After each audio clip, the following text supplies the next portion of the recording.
Beverages में देख रहे हैं कि फिर से तेजी बन रही है और अब ऐसा लग रहा है कि क्या शेयर ये संभल जाएगा, क्योंकि बहुत लंबा हमने कंसोलिडेशन देखा। लगभग लगभग 1.5 साल से कोई पैसे बना के कभी दिए नहीं वरुण बेवरेजेस के शेयर ने। अब ये बाइंग आ रही है, ये पेप्सिको की बॉटलर है।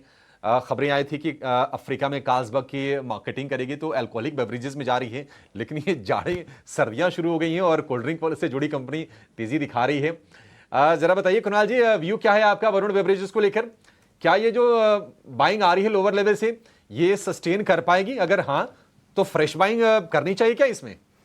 तो मेरा मानना है कि आई थिंक अच्छा बेस बना चुका है। इस स्टॉक को मैंने लास्ट 2 से 3 महीने ट्रैक किया है और देखा है कि 520 के आसपास का जो एक टर्न आया था स्टॉक में, वो काफ़ी शार्प टर्न था। न्यूज़ फ्लोज भी काफ़ी नेगेटिव थे स्टॉक प्राइस में वो टाइम पीरियड में। और 520 से आसपास मेरा मानना है कि आई थिंक 420 440 के रेंज में इस स्टॉक ने अपना एक लो या सपोर्ट बनाया था। तो एक 20% का करेक्शन हो चुका है स्टॉक में, अब ये कम बैक कर रहा है। लास्ट मंथ भी आई थिंक इस स्टॉक ने एक दिन करीबन 8 से 10% का एक अप मूव दिखाया था, 500 के आसपास वापस आया था, फिर वहाँ से वापस स्लिप किया है वरुण बेवरेजेस ने। तो अगर हम लास्ट 2-3 महीने का चार्ट देखें तो काफ़ी वॉलेटाइल रहा है स्टॉक। बट मेरा मानना है कि आई थिंक करंट लेवल से रिस्क रिवॉर्ड थोड़ा फेवरेबल बन सकता है, बिकॉज अगर हम यहाँ पे नियर टर्म टारगेट्स भी एक्सपेक्ट करें स्टॉक में, तो ऐसा लग रहा है कि करीबन 500 506 का एक नियर टर्म टारगेट बन सकता है और हायर साइड में 520 525 का भी टारगेट बन सकता है स्टॉक पे। तो मेरा मानना है कि थोड़ा सा शॉर्ट टर्म से ज़्यादा अवधि का अगर कोई ट्रेड लेना चाहे तो आई थिंक वरुण बेवरेज पे बेट ले सकते हैं।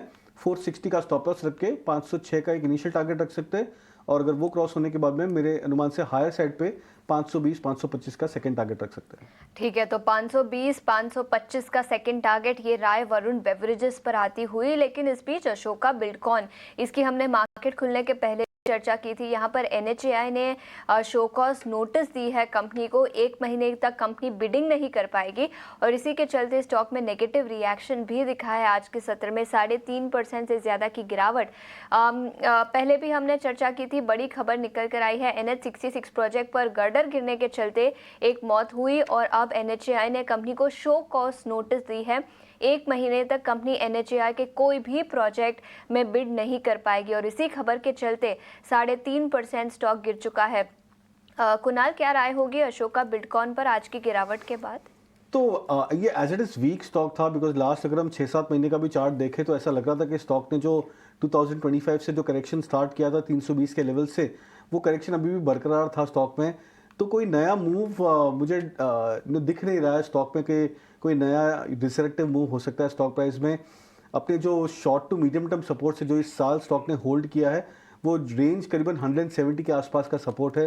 लास्ट 6-8 महीने में करीबन 4 से 5 बार इस सपोर्ट लेवल्स के आसपास में स्टॉक में हमने डिमांड देखा है और वहाँ से बाइंग इमर्ज होकर आया है। तो मेरा मानना है कि आई थिंक ये शायद शॉर्ट टर्म सपोर्ट बन सकता है अशोका बिल्डकॉन के लिए। 170 का जो लेवल है वहाँ पर अगर हो सकता है कि शायद इंडिकेटर्स थोड़े से ओवरसोल्ड हो जाए और वहाँ पे डिमांड ओवर पावर कर दे सप्लाई को। ठीक है, तो ये नजरिया